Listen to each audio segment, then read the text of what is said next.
Bonjour à tous et bienvenue à l'Archi Podcast, le rendez-vous des amoureux de l'architecture, le podcast qui veut démocratiser et démystifier l'architecture en Côte d'Ivoire et en Afrique. On connaît tous des stylistes créateurs de mode, des artistes, compositeurs, des chanteurs, des musiciens, des peintres, mais on ne connaît pas assez les architectes qui conçoivent les joyaux architecturaux dans nos villes en Côte d'Ivoire et en Afrique. Et avec ce podcast, on va changer les choses.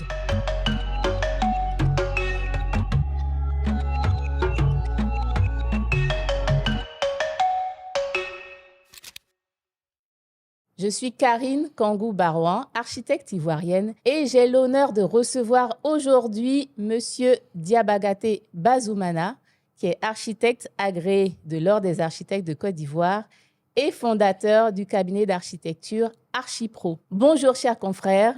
Bonjour Karine. Bon, moi, je vais t'appeler Zoom puisqu'on se connaît déjà, n'est-ce pas?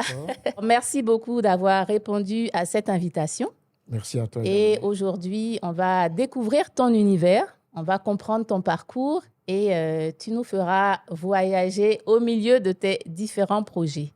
Donc, merci encore d'être avec nous pour ce podcast. Donc, confrère, dis-moi, tout le monde a sa petite histoire avec l'architecture, tout le monde a son déclic. Donc, c'est quoi ton histoire avec l'architecture? À quel moment tu as eu ce déclic et tu as vu que tu serais architecte dans le futur?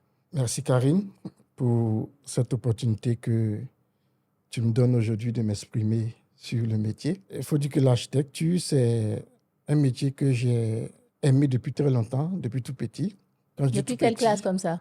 Le collège, je dirais. Ah, depuis le collège. Depuis le collège, parce que j'aimais beaucoup dessiner et j'aimais aussi tout ce qui est technique.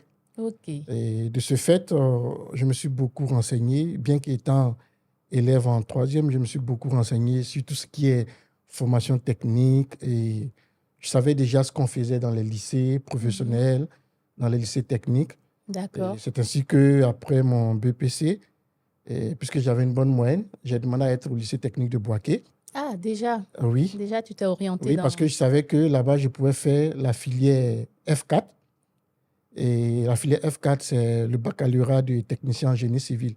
Génie civil, bâtiment, travaux publics. OK. Donc, depuis déjà le second cycle, j'étais dans le métier. C'est ça. Voilà. C'est ça. Donc, tu as un profil à la fois artistique et scientifique. Tout à fait. Ça. Et donc après le baccalauréat, comment ça s'est passé? Alors, j'ai eu le bac F4, comme je le D'accord. disais tantôt. Le bac F4, c'est le baccalauréat de technicien en bâtiment, travaux publics. Et après, j'ai été admis au concours d'entrée à l'INP D'accord. de Yamoussoukro. OK. Ah, donc tu n'as pas tout de suite commencé par l'architecture? Non, je n'ai pas tout de suite commencé par l'architecture. D'accord. Ah, c'est intéressant. Je peux dire que j'ai commencé par les travaux publics. OK. Voilà. Donc, je suis rentré tu as un lourd bagage alors. Hein? Oui. Il y a d'abord une formation en bâtiment. Oui. Et ça aide beaucoup, non? Ça. Oui, bien sûr. Parce que depuis là, je suis imprégné dans le métier. Puisque même étant au lycée, je faisais aussi des stages. D'accord. Et j'ai eu la chance de faire des stages en plus dans de grosses structures, comme Colas. OK. Colas, et ça c'était sur le chantier de la centrale thermique d'Azito. D'accord. Étant déjà en première terminale, oui. Ah, tu as vite commencé les stages, toi? Oui, très vite. Et j'ai eu aussi à faire un stage avec CETAO. Ah oui. Voilà, CETAO, pendant que j'étais encore au lycée. D'accord. Voilà, et c'est après le concours, j'ai intégré l'INP. D'accord. Où j'ai eu mon diplôme de technicien supérieur en bâtiment et urbanisme. Après ce diplôme à l'INP, tu as tout de suite fait l'école d'architecture ou bien tu as travaillé d'abord? Non, j'ai travaillé pendant 4 bonnes années. D'accord. Et je n'avais pas encore atteint mon objectif, qui était d'être architecte. Ah oui. Voilà. Donc, après la 4e année, j'ai postulé pour l'école d'architecture de Léamo, où j'ai pu avoir une admission. C'est l'école qui est au Togo, voilà, c'est ça? l'école d'architecture du Togo. D'accord. Et après, je suis allé en formation continue. Après 4 ans, c'est ainsi que j'ai eu mon diplôme d'architecte urbaniste. D'accord. Voilà. Ah, tu avais ça en tête, mais ça a pris, oui, ça a pris du temps. Ça a pris son temps, mais c'était des occasions aussi d'acquérir des expériences, en fait. Voilà. D'accord. Et pour moi, comme on le dit, c'est l'arrivée qui devait compter. Bien sûr, bien sûr. Très intéressant. Et dis-moi, une fois diplômé de l'EAMO, où est-ce que tu as fait tes premières armes, comme on dit? Mes premières armes, je les ai faites bien avant le diplôme d'architecte. Et je le disais tantôt que depuis le lycée, je faisais des stages avec Bouygues. D'accord. Mais à partir de l'INP, j'ai intégré le cabinet Kofi Diabaté en tant que stagiaire. Ah Donc, oui? c'est vraiment là-bas que j'ai commencé à être dans le métier d'architecture proprement dit. D'accord. Ah, Et déjà, en tant que technicien, tu as oui, travaillé au oui, parce cabinet que j'ai Kofi eu la chance Diabaté. d'avoir mon premier stage de la première année au cabinet Kofi Diabaté. Et il faut dire qu'à cette époque-là, ce n'était pas facile d'avoir des stages là-bas parce Ouais, que c'était beaucoup les forcément. expatriés Forcément. qui Bon. faisaient les stages. Moi, j'ai eu cette chance-là et je profite de l'occasion pour remercier mes idoles, mes maîtres, Issa et M. Kofi. Ils m'ont Super. formé, ils m'ont reçu et voilà, ils m'ont appris vraiment Beaucoup de choses. beaucoup de choses. Voilà. Ah, c'est un cabinet de référence en Oui. Côte d'Ivoire et je pense en Afrique, dans le monde. Oui, bien sûr. Et ça t'a beaucoup apporté par Oui. la suite Oui, dans ton beaucoup. cabinet, dans l'exercice de la profession que, en tant qu'architecte, en Oui. ton nom propre, ça t'a apporté Oui. Oui, à titre beaucoup. d'expérience? Beaucoup d'expérience. Beaucoup. Ça m'a beaucoup apporté. J'ai été très bien formé, très bien formé par M. Kofi et M. Diabaté. Donc, à quel moment est-ce que tu crées ton propre cabinet? Tu fais combien de temps en tant qu'architecte collaborateur? Et quand est-ce que tu crées ton propre cabinet? Et qu'est-ce qui fait le déclic aussi? Parce que c'est pas toujours évident de savoir si c'est le bon D'accord. moment. Est-ce qu'on est assez prêt? Bon, comment ça s'est passé pour toi? Alors, je dirais que j'ai d'abord intégré en tant qu'architecte collaborateur Kofi Diabaté en 2010, D'accord. bien que j'étais déjà... Tu avais travaillé déjà voilà, là-bas. donc j'étais déjà T'étais déjà familier à dans la le bain. boîte. OK. Mais en tant qu'architecte collaborateur, c'est en 2010 que j'ai intégré le cabinet. Mhm. Et j'y étais lors de la troisième année, on va dire en 2013, 2012, 2013. Mhm. Il y a eu cette occasion-là où Orange a lancé un concours de jeunes architectes. Alors, lors de ce concours-là, il fallait produire un projet où les thèmes de référence étaient connus et le lauréat devait ensuite être récompensé et avoir l'opportunité de créer son cabinet. D'accord. Et quand il crée son cabinet, son premier projet, c'est le projet dont il a été lauréat. Waouh. Ah ouais, c'est Et une belle pour moi, opportunité, voilà, ça. pour moi, c'était une belle opportunité que j'ai saisie. Je me suis lancé Mhm. et j'ai travaillé, ça il faut le signaler, j'ai travaillé en collaboration, en groupe, avec Josiane Naka, Abi OK. et Mohamed architecte Fakri, que je également. salue au passage, D'accord. qui sont des architectes. Et on a travaillé un travail acharné et à la suite, on a été lauréat. Voilà. Comme on dit, vous êtes sortis dans le dos, hein? Parce que je me rappelle très bien de ce concours Ah oui, de parce que jeunes tu architectes, faisais parce que partie de ce concours aussi. j'y ai participé avec d'autres jeunes architectes Oui. et vraiment, ça a été un concours très intéressant parce que Oui. beaucoup de jeunes architectes y ont participé Oui. et vraiment, tu as remporté Oui. avec brio le premier prix Oui. et donc tu as commencé à travailler avec Orange. C'est ça. C'est vraiment une belle opportunité, non, quand on ouvre son cabinet, d'avoir comme premier client Oui. Orange Côte d'Ivoire. Oui, C'est ça? vraiment une C'était une belle belle opportunité. opportunité. Voir que le projet pour lequel on a été lauréat, on le réalise. Et Et la ça t'a réalisation, ouvert d'autres portes, non? Oui, Ça t'a ouvert. oui, parce que ça s'est très bien passé. On a pu réaliser l'agence. Le projet était... C'était l'agence de Korogo, Oui, c'est l'agence ça? de Korogo. Pour ceux qui ont vu, vraiment, ils ont témoigné que c'était une très belle agence. Et après, bon, voilà, c'est parti. Après ça, tu as fait plusieurs agences, Voilà, non? plusieurs Tu as fait agences. celle de Mans, Mans, San San Pedro, Pedro, Soubré, qui ressemblait beaucoup aussi à celui de Korogo. Mhm.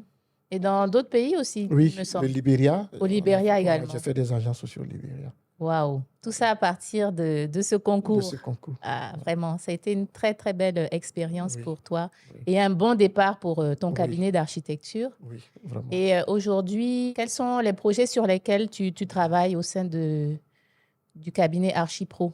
Beaucoup de projets d'ordre privé, d'ordre institutionnel, D'accord. et puis avec aussi des banques. OK. Voilà, des banques. Je suis toujours avec Orange. Bien sûr. et avec aussi d'autres compagnies de téléphonie. D'accord. Ah Voilà. oui. Ah, tu t'es quand même un peu spécialisé, hein? Oui, parce que comme on le disait tantôt, avec Orange, il y a eu aussi, à cette période-là, il y a eu aussi un projet de data center. D'accord. Voilà, Avec et Orange. avec Orange. Ok. Donc, j'ai réalisé ce projet-là, le data center du VTIP, et ça s'est très bien passé également. Et à partir de là, je suis devenu en quelque sorte comme un spécialiste des data centers. Ok. Donc, j'ai eu l'occasion aussi de faire des data centers aussi pour le groupe Move. Ah oui. Voilà, donc voilà. En tant qu'architecte, bien sûr, on est ouvert à tout type de projet puisque c'est la méthode qui compte. Tout à fait. Mais c'est vrai que toi, par tes expériences, tu as commencé à te spécialiser avec ces sociétés de téléphonie mobile, c'est ça? Oui, c'est ça. D'accord. Mais tu as également travaillé sur des projets résidentiels? Oui, beaucoup de projets résidentiels, D'accord. des villas, des immeubles, voilà, beaucoup. Alors, Zoom, tu sais, on arrive maintenant à la deuxième partie de notre podcast qui s'appelle la visite guidée. Donc, il s'agit de nous faire découvrir un de tes projets. Je te laisse choisir celui que tu veux. Un projet qui t'a marqué peut-être par les challenges, les défis qu'il y a eu à relever. Et donc, voilà, fais-nous visiter un de tes projets. Merci Karine. Le projet dont je vais vous parler, que je vais vous faire visiter, est un projet de villa résidentielle. D'accord. Ce projet est un projet que j'ai vraiment apprécié moi-même en tant que concepteur Mhm. parce que le défi était énorme. Mm. Alors, la particularité de ce projet est que il se situe sur un site vraiment très accidenté. Ah, Oui, un site très accidenté. Un site qui présente une dénivelée de plus de 6 mètres. waouh. Oui, Dis parce donc. que depuis la façade l'entrée. principale, depuis l'entrée jusqu'à l'arrière, on a près de 6 mètres de 6 mètres de dénivelé. dénivelé, waouh. Sur Alors, combien de... sur 1000 mètres carrés. Sur 1000 mètres carrés. Voilà. Bien que D'accord. ce n'est pas sur tous les 1000 mètres carrés qu'on doit construire. Voilà, on devait construire sur 40%. Voilà. D'accord. Donc là, sur ce terrain, il fallait vraiment Bien créer, réfléchir. bien réfléchir et créer vraiment la vie dont veut jouir le client. Des espaces de Voilà, des qualité espaces de qualité. avec, en tenant compte de ce dénivelé, quoi. Tout à fait. Alors, le projet en lui-même Mhm. est constitué d'un rez-de-jardin, puisque D'accord. là, il fallait jouer avec cette dénivelée-là. OK. Ça nous a permis d'avoir un rez-de-jardin Mhm.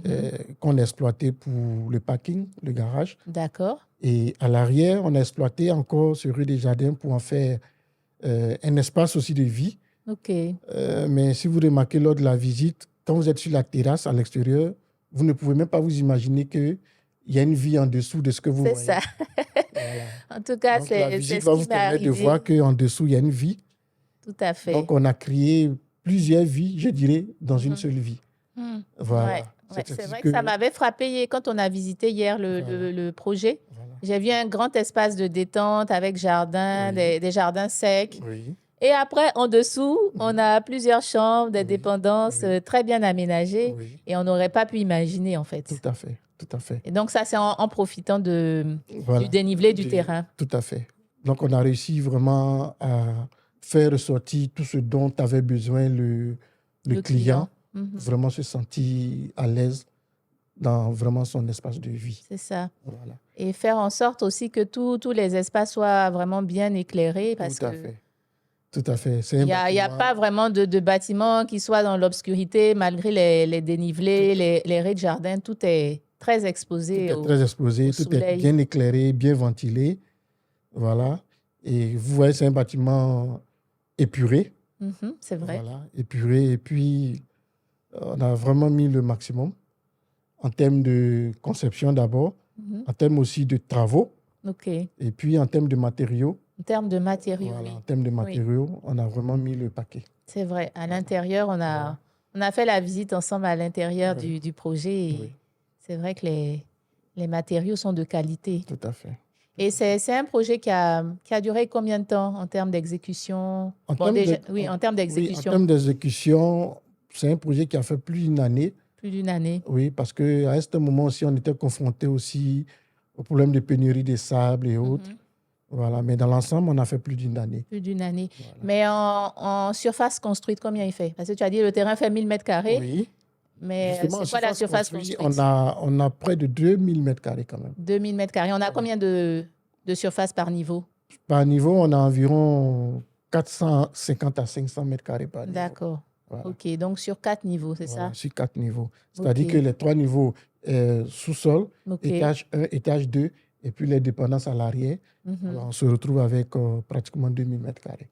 OK. En tout cas, félicitations. Hein, Merci, j'ai Karine. visité le projet avec toi hier et il est vraiment magnifique. Merci, Karine. Félicitations. Merci, Karine. Donc, tu t'es passionné pour ce projet, Oui, vraiment. vraiment. On a mis le paquet. Aujourd'hui, tu as créé ton cabinet, ça fait déjà plusieurs années Oui, et tu as eu de bonnes opportunités dès le départ. oui. Et aujourd'hui, tu as à ton actif de nombreux projets, aussi bien, comme tu l'as dit, avec le résidentiel que les institutions. Oui. Avec ce brillant parcours, moi, j'aimerais que tu puisses donner quelques conseils, quelques recommandations à nos jeunes architectes et à nos étudiants. Voilà, parce que bon, tu as quand même fait ton parcours. Oui. On n'a pas dit non plus que tu es un doyen. Comme disent les Ivoiriens, on est des jeunes vieux. Tout à fait. Voilà, donc en tant qu'aîné, quel conseil tu pourrais donner aux tout jeunes étudiants qui sortent de l'école ou bien aux jeunes architectes qui viennent d'ouvrir leur cabinet? Le conseil que j'aimerais donner à nos jeunes frères, c'est le même conseil que nous doyens aussi nous donner. Oui, Il faut d'abord bien apprendre le métier. merci. Et l'apprentissage du métier, c'est pas ce qu'on fait à l'école, mais c'est ce qu'on fait sur le terrain. Exactement. Voilà. Il faut pas se presser. Quand on sort, Il ne faut pas être pressé. voilà, faut pas être pressé. Quand on sort, il faut qu'on commence à travailler avec les aînés. Il faut qu'on commence à travailler dans les cabinets. Il faut qu'on commence à apprendre. Le métier. C'est bien de faire des beaux plans avec des images, des rendus et autres. Mais pour C'est les pas ça, le réaliser, métier. voilà, c'est pas ça le métier. Le métier, d'architecte. c'est comment les réaliser. Et dans la réalisation, on parle de quoi? Construire, c'est un grand défi. Voilà. Et construire de telle sorte que le client soit satisfait. C'est ça. Voilà, il faut éviter beaucoup de choses. Il faut que la construction soit bien faite. Et c'est lorsque le projet est fini, que le client est satisfait, que toi, l'architecte, maintenant, tu es satisfait parce que ton client est satisfait. Donc, moi, je dirais aux jeunes de beaucoup apprendre. Par la pratique, Voilà, c'est dans ça? la pratique. La pratique dans des cabinets, Tout dans les à fait. premières années, quoi. Tout à fait. Il ne faut pas vouloir avoir des milliards Voilà. dès qu'on sort de l'école, Voilà. c'est ça? C'est vrai que les occasions se présentent. Oui. Comme on le dit en griffe, il y a des gombos et autres. On n'empêche pas aux uns et aux autres de faire le De gombo. faire ça. Mais Mais il faut... ce qui doit être important pour eux, c'est l'apprentissage. D'accord. Voilà, il faut Au qu'ils sein d'un apprennent. cabinet Au sein d'architecture. d'un cabinet, tout à fait. D'accord. Avec les aînés, avec les cabinets, il faut qu'ils apprennent. Il faut qu'ils aillent sur les maîtrisent, chantiers. Qu'ils aillent sur les chantiers, qu'ils apprennent le rouage, comment satisfaire un client, comment même réaliser un projet. Parce qu'il y a ce qu'on fait au bureau. À l'ordinateur, on modélise, voilà, à l'ordinateur, on modélise de beaux projets, de mais beaux il faut projets. s'assurer que c'est Voilà, réalisable. il faut s'assurer que c'est réalisable. Voilà. Donc, c'est des défis vraiment que nos jeunes frères doivent relever. Relever. Et surtout, je pense que c'est d'actualité avec l'avènement de l'IA. Je Oui. pense que cette affaire de modélisation, Oui. d'image 3D, Oui. ça a pris encore plus d'ampleur. Aujourd'hui, les jeunes architectes, avec l'IA, ils peuvent faire des superbes rendus. Tout à fait. Mais le métier, il ne s'arrête pas là, en fait. C'est ça. Ça, ce n'est qu'une partie du métier. Tout à fait. Mais la pratique, elle est importante. Donc, il faut qu'il soit réaliste. Réaliste. Voilà.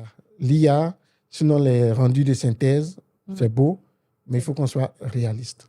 Très, Ça très veut tout dire. intéressant. Ah, vraiment. Ouais. En tout cas, merci beaucoup pour ces conseils. Merci. aussi, Merci en tant d'avoir partagé avec nous ton expérience. Tu as un parcours particulier parce que tu as d'abord commencé par le génie civil. Tout à fait. Voilà. Et tout en ayant en tête que à la fin du parcours, tu voulais être architecte. Donc, je Tout à pense que ça va motiver beaucoup de jeunes qui sont dans le bâtiment, qui ont fait des BTS, qui démarrent là, mais qui ont en tête ce métier. Oui. Et c'est possible, en fait. C'est Oui, possible, c'est possible. par le travail. Oui. Par le travail. Et donc, c'est très encourageant. Merci en tout cas pour ce partage d'expérience. Et merci de nous avoir fait découvrir tes projets. Tu vois, on se connaît, mais je connais pas tous tes projets. Donc, tu vois, j'ai beaucoup appris moi-même. Et à tous ceux qui nous suivent, voilà, on vous invite à rester connectés. Déjà aujourd'hui, on commence à découvrir petit à petit les visages d'architectes qui conçoivent ces beaux projets que vous voyez en Côte d'Ivoire ou dans d'autres villes d'Afrique.